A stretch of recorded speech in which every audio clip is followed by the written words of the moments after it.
They might be asking or want 2 first-round picks, for all I know. I want to be very clear. I don't know what but I would say they'd want a minimum of a first-round draft pick. That's him on SportsCenter last night. Key, a little geography for you. They were in love with this guy so much they turned it from Pennsylvania to Pennsylvania.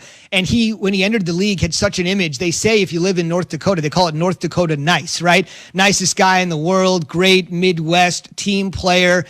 That narrative has started to flip a little bit, and Adam is putting it on the table that it's not that the Eagles are upset with Carson Palmer and disappointed in his performance. Now Carson is repaying that level of vengeance on them. Well, here's what I would say. If I'm a team that's looking to acquire a quarterback, I'm certainly looking to give up a first-round pick for Carson Wentz. I think because when you do look at it, he's still kind of young. He has some games underneath his belt and some experience. Maybe a change of scenery will help the situation. I'd rather go after the known than the unknown with a late first-round pick. The known commodity. The known commodity. I know what that is. So I know what I need to fix. And when I fix it, he could be the guy that the Eagles drafted with the number 2 overall pick. Could he be unfixable? It could be that case, but I don't think he is. I agree with you, but you've got to put it out there, right? If the acceleration has been but if I'm a hell of a coach, right, and I believe in what I'm doing, I know I could change that. Every coach thinks who are those coaches, Key? Who are those hell of coaches that you think could actually change Carson Wentz? Well, Andy Reid. Well, he's not going to Kansas City. You asked me a question. Well, because you said Andy Reid, Kyle Shanahan, Sean Payton. How about John Gruden? Nah, you're giving me coaches that are aligned with quarterbacks. That's what I'm wondering. Is not aligned with a quarterback. He had Jimmy Garoppolo. I would take Carson Wentz over Jimmy Garoppolo in a heartbeat because I could fix him. I already had Jimmy Garoppolo. I can't fix that, but I can try to fix this other guy. John Gruden would probably not be able to fix it because of his own frustrations. He would be so frustrated with Carson Wentz, he would get rid of him like the next year and waste the pick. And so when you start to look at, because McVay already got his, you're not going to trade him within the division to the Washington football team because I think Norv's son, Scott Turner, could probably work with him and fix him, but you're not doing that within the division. Other than that, there's not a whole lot of spots that are left. That's what I'm saying, Key. He's stuck. Well, I think he's going to be stuck there. I don't think anybody's going to make a move for Carson Wentz. Indianapolis might decide that because of his relationship with Frank Reich. Remember, Frank Reich was on the staff when he went to the Super Bowl when Carson Wentz was having an MVP-type season prior to the ACL injury against the Rams out of Los Angeles. So that may be a landing spot for him, and they want a veteran quarterback. They missed out on Matthew Stafford, and if the Eagles are willing to move him and the Colts are willing to get him, they can absorb the salary, and they don't have a quarterback that they feel good about that's sitting on the roster right now. So Indianapolis is a good shot. If I'm the Colts, I'm trying to go for Matt Ryan before I'm trying to go for Carson Wentz.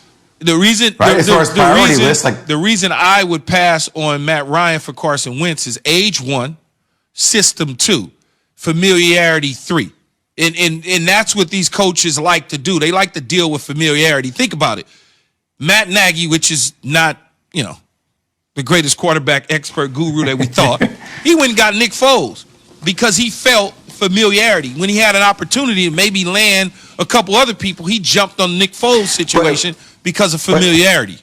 Okay, I hear you on the familiarity, and I know Matt Ryan is 35, which, compared to Tom Brady, he's still relatively really, really young. But don't you have a short window if you're Indianapolis with that defense? Are you looking only long-term with Carson Wentz just because he's younger? And, there's familiar. Matt Ryan guy's been to the Super Bowl. He understands what it takes to get you over the hump, whereas Carson Wentz, he's sniffing just to try to get there. Look, here's what I would say about Indy. Indy's still young all the way around. They're young all the way around. T.Y. Hilton's a little long in the tooth, but for the most part, they're young. They're a young football team. You get a veteran quarterback like a Matt Ryan, yes, but Matt Ryan's situation is probably San Francisco. Carson Wentz's, if I had the wand and I had to place the quarterbacks in positions to succeed, I would send Matt Ryan to Atlanta, Carson Wentz to Indy because of the familiarity. Remember, 2 years ago, they built that team for. You mean Matt Ryan to San Francisco, right? Matt Ryan to San Francisco. What did I say? Okay. You said stay in Atlanta, but going out to be reunited with Shanahan. Yeah, reunited with Shanahan. So, if you remember 2 years ago, Jay and Z, Indianapolis built that offensive line and that team for Andrew Luck. He abruptly retired. Then Jacoby Brissett came in and took over. So they rebuilt the offensive line. So when you got a guy like Wentz behind that offensive line with the young receivers that they have and Michael Pittman Jr., and so when you start to look at that, it makes more sense Indy for Wentz than any other stop in the National Football League. Let me posit one more to both of you. This is a juicy one. Obviously, you're not going to send him to the NFC East. But in the AFC East, even though, like you said, Foles was the guy that vanquished Bill Belichick and the Pats. But as has been said a million times, Carson Wentz got him on the road and got him there most of the way. How about Belichick and Wentz? I like that.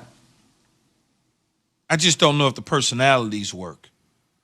I don't know if Why would it be oil and water? If a guy wants to rehab his reputation, he's seen as a young, industrious guy, just wants to start over, what better place to rehab? Yeah, but the things that Belichick has dealt with from what I've seen from the outside looking in and from knowing him when he's rehabbed, so to speak, other players, they were not quite like Carson Wentz. You know, they were later in their careers. I know what you're saying. Yeah, later the Corey Dillon, the Randy Mosses. I totally get it. Yeah, the Junior Seau. Those guys kind of like older in their careers. Totally. So it was a little bit different. I agree with you. We knew that Randy Moss was going to be a Hall of Famer. He just needed to be in the right situation and not in Oakland. Right. He got to the right situation with terrific Tom and Bill Belichick, and the rest was history. We knew Corey Dillon was an animal in Cincinnati. He needed to be with the right team. He got with the right team. I don't know about Carson Wentz as far as that goes. So I don't really see if that makes a lot of sense. Okay, we'll throw it out. We'll see indeed what happens. But I'll give up a first-round pick for him. Yeah, I mean, Adam said... Late first-round pick, yeah. Right? Yeah, why not? Adam said there's going to be unprecedented quarterback movement this offseason, and Wentz is certainly one to watch. Ev, can you hit me with the screen real quick so we can pay the bills here real quick?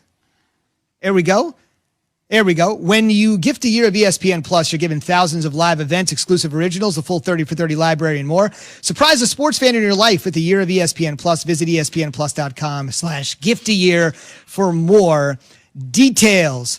On the way, Key played in Super Bowl 37. So how much does he remember from maybe the greatest moment of his football career? We'll find out after Key has this. Sell those flowers, Key. Sell them. Here we go. We're getting ready to sell a